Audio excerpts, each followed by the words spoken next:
أعوذ بالله من الشيطان الرجيم. سورة البقرة مدنية. معزز ناظرین و سامعین، آج ہم سورة بقرہ کی آیت نمبر 16 تا 20 کی تلاوت سنتے ہیں۔ بسم اللہ الرحمن الرحیم۔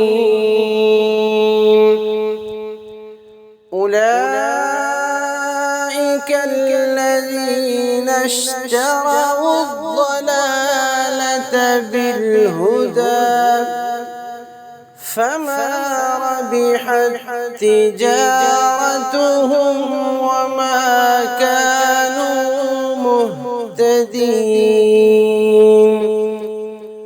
مثلهم كمثل الذي استوقد نارا فلما أضاءت ما حوله ذهب الله بنورهم وتركهم في ظلمات لا يبصرون. صم بكم عمي فهم لا يرجعون.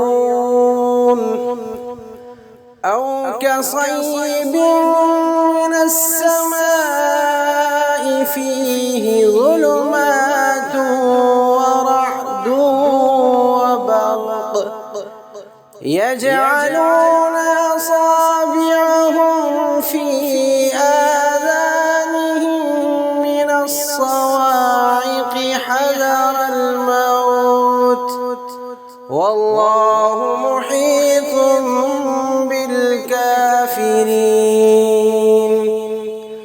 يكاد البرق يخطف أبصارهم كلما أضاء لهم مشوا فيه وإذا أظلم عليهم قاموا ولو شاء الله لذهب بسمعهم وأبصارهم